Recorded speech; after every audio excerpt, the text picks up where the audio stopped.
Good evening to all of you. स्वागत है आप सभी का हमारे यूट्यूब चैनल में। पिछली क्लासेस में हमने हिंदी में कुछ शुरुआत की थी और हिंदी में मैंने लास्ट क्लास में जो शुरुआत की थी तो हमने आपको बताया था कि वर्णमाला क्या होती है और उसी वर्णमाला में हमने आपको 52 वर्ण बताए थे। अब ये जो 52 वर्ण हमने आपको बताए थे तो वैज्ञानिक तकनीकी शब्दावली आयोग ने जो नई दिल्ली में है उसने 52 वर्ण बताए थे। उन वर्णों को हम जब विभाजित करते हैं तो वर्ण या ध्वनि जो है तो इस वर्ण या ध्वनि के जो भेद थे वो दो प्रकार के थे। एक था स्वर और एक था व्यंजन।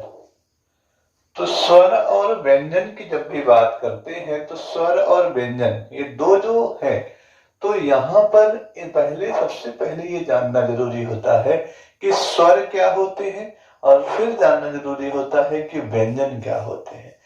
लेकिन ये मैं स्टार्ट करूं आगे स्वर और व्यंजन की परिभाषा बताऊं इनके अंदर इनका वर्गीकरण करूं उसके पहले मैं चाहूंगा कि आप हमारे चैनल को सब्सक्राइब कर लें और ज्यादा से ज्यादा अपने दोस्तों को शेयर करें जिससे वो भी हिंदी का लुत्फ उठा सकें। ध्यान रखिएगा ये हिंदी एमपीएसआई के लिए आपका ये जो वर्णमाला है 10 क्वेश्चन और मध्य प्रदेश पीएससी का लगभग 30 से 40 नंबर आपका यही से बनता है मेंस में। ठीक है, तो एमपीपीएससी मेंस 5th पेपर या फिर जो भी पीएससी पेपर होते हैं हिंदी में अगर वर्णमाला आएगा तो यहीं से क्वेश्चन आते हैं। ठीक है, शुरुआत करते हैं। तो सबसे पहले आपको जानना जरूरी होता है कि स्वर क्या होता है। ठीक है, तो एक शब्द आपको यहां पे बताता हूं, ये शब्द सुनिएगा, निर्वाध। ठीक है, तो जब ये बात आती है निर्वाध, ठीक है, और मतलब बिना किसी बाधा की बात आती है और एक होता है बाधा के साथ, सवाध और निर्वाध दो शब्द यहां पर देखे जाएंगे। ठीक है, तो यहां पर क्या देखा जाएगा कि जब हम ध्वनियों का उच्चारण करते हैं तो जब हम ध्वनियों का उच्चारण करते हैं तो हमारे मुख से, हमने कहा था ना कि मुख से निकलने वाली ध्वनि को अक्षर कहते हैं और अक्षर जो हमारी ध्वनि है उसी ध्वनि का लिखित फॉर्मेट ही वर्ण कहलाता है। कहा था ना मैंने, तो मुख से निकलने वाली ध्वनि की बात कर रहे हैं यहाँ पर। तो जिन ध्वनियों के उच्चारण में जो वायु होती है, हमारी वायु, हमारे मुख के अंदर से वायु बाहर निकलती है, तो जिन ध्वनियों के उच्चारण में वायु जो है मुख से निर्बाध गति से बाहर निकलती है। क्या कहा कि जिन ध्वनियों के उच्चारण में वायु निर्बाध गति से बिना किसी बाधा के बाहर निकलती है उसे क्या कहा जाता है, उसे स्वर कहा जाता है। ठीक है, तो पहली चीज क्या लिखा है कि जिन ध्वनियों के उच्चारण में वायु मुख से निर्बाध गति से बाहर निकलती है। क्या कहा है कि जिन ध्वनियों के उच्चारण में वायु मुख से निर्बाध गति से बाहर निकलती है उन्हें क्या कहते हैं, उन्हें स्वर कहते हैं। क्या कहते हैं, उन्हें स्वर कहते हैं। ठीक है, तो हमने क्या देखा कि जिन ध्वनियों के उच्चारण में वायु मुख से निर्बाध, निर्बाध का मतलब यहां पे क्या है, बिना किसी बाधा के।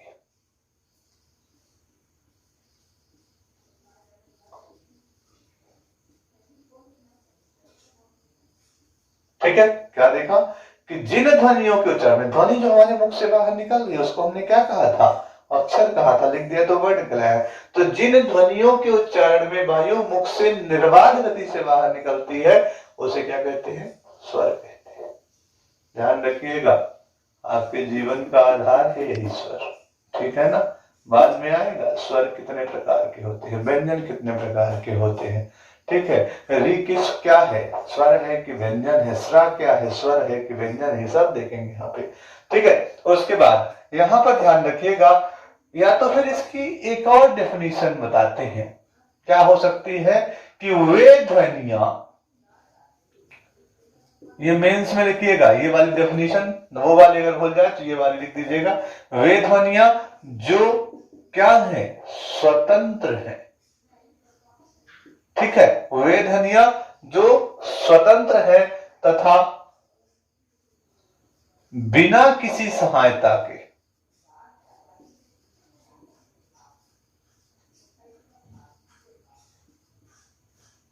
वे ध्वनियां जो स्वतंत्र है तथा बिना किसी सहायता के बोली जाती है।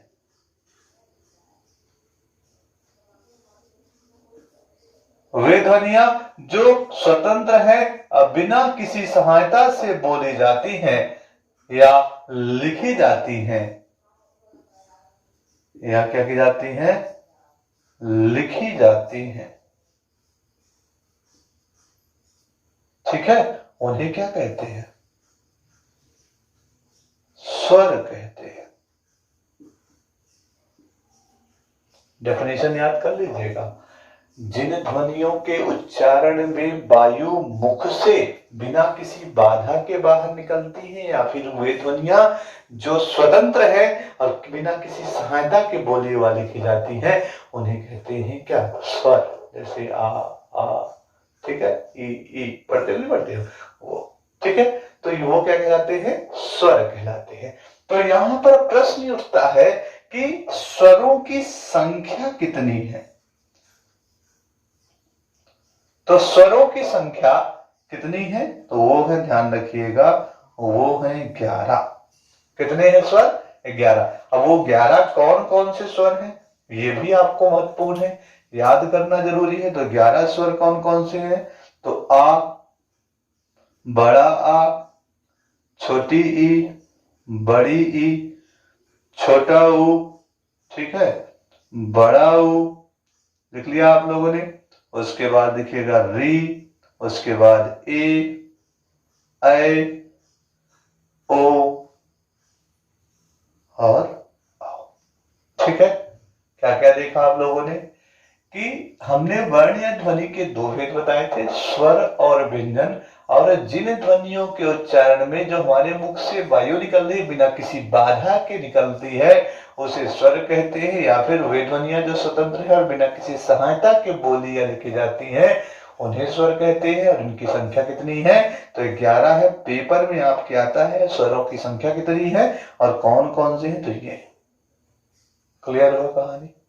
ठीक है, उसके बाद यहां पर ध्यान रखिएगा, तो ये आपने देखा स्वर। अब वहीं पे अगर हम बात करें, व्यंजन की बात करते हैं, किसकी बात करते हैं, तो यहां पर अगर बात करें व्यंजन के बारे में, ठीक है, तो व्यंजन क्या होता है। हमने देखा कि जिन ध्वनियों के उच्चारण में वायु मुख से निर्बाध गति से, यहां पे शब्द आया निर्बाध।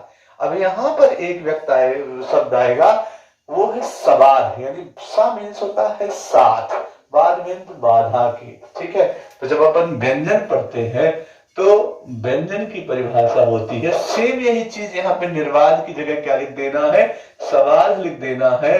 तो लिखेंगे जिन ध्वनियों के उच्चारण में वायु सबाध गति से बाहर निकलती है। हमने क्या देखा, जिन ध्वनियों के उच्चारण में वायु यहां पे क्या था, निर्बाध गति से बाहर निकलती है। यहां पे क्या हमने देखा, सबाध गति से। अभी थोड़ा सा यहाँ पे पोंछने के कारण गीला हो गया है, इसलिए लिख नहीं पा रहा है। सबाध गति से बाहर निकलती है, उसे क्या कहते हैं, व्यंजन कहते हैं। जिन ध्वनियों के, मतलब जब एयर निकले मुंह के बाहर, तो उसमें कहीं ना कहीं थोड़ा बहुत बाधा है, थोड़ा बहुत ब्रेक लगे, ऐसा लगे, फील करे कि हाँ ब्रेक हो रहा है ना, बाधाएं उत्पन्न हो रही हैं, उन्हें क्या कहेंगे, व्यंजन कहते हैं। ठीक है ना।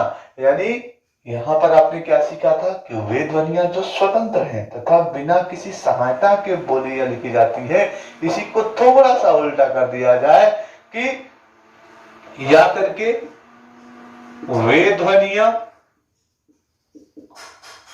जो स्वतंत्र नहीं है, वहां पे क्या देखा था, जो स्वतंत्र है, तो यहां पे क्या लिखेंगे, वे ध्वनियां जो स्वतंत्र नहीं है तथा स्वरों की सहायता से बोली या लिखी जाती है। यहां पे क्या लिखा, बिना किसी सहायता के बोली व लिखी जाती है। वहां पे क्या देखा था, स्वरों की सहायता से बोली व लिखी जाती है।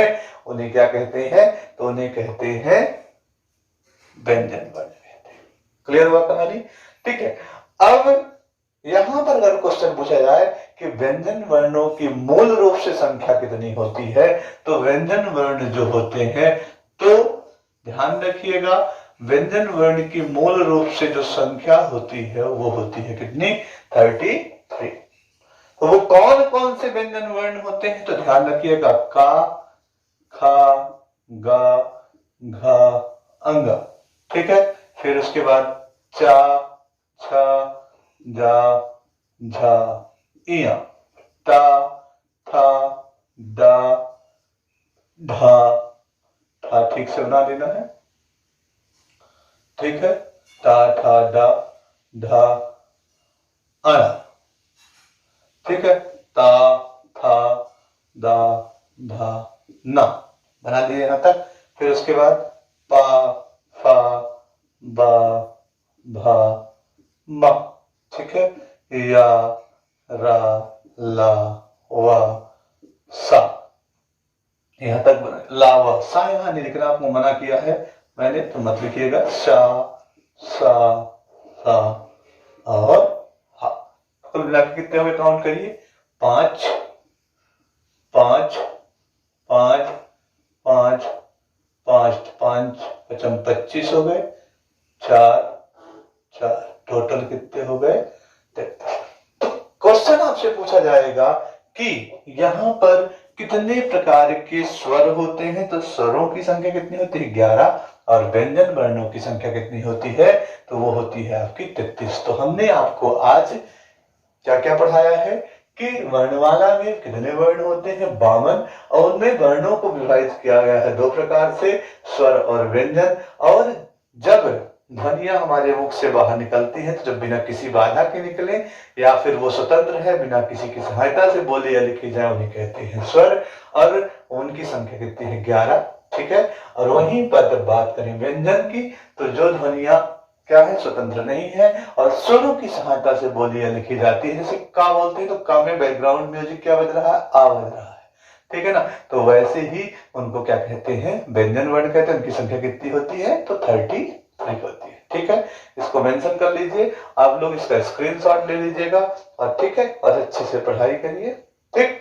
तो ये आपका अब आगे वाली क्लास में अब बताएंगे स्वरों का वर्गीकरण। ये जो स्वर होते हैं, ये इनका क्लासिफिकेशन पढ़ेंगे। ठीक है। किसने क्या कहा है, पंडित कामता प्रसाद गुरु से शुरू करेंगे और इनका वर्गीकरण पढ़ेंगे। ठीक है। Thank you. नोट कर लीजिए।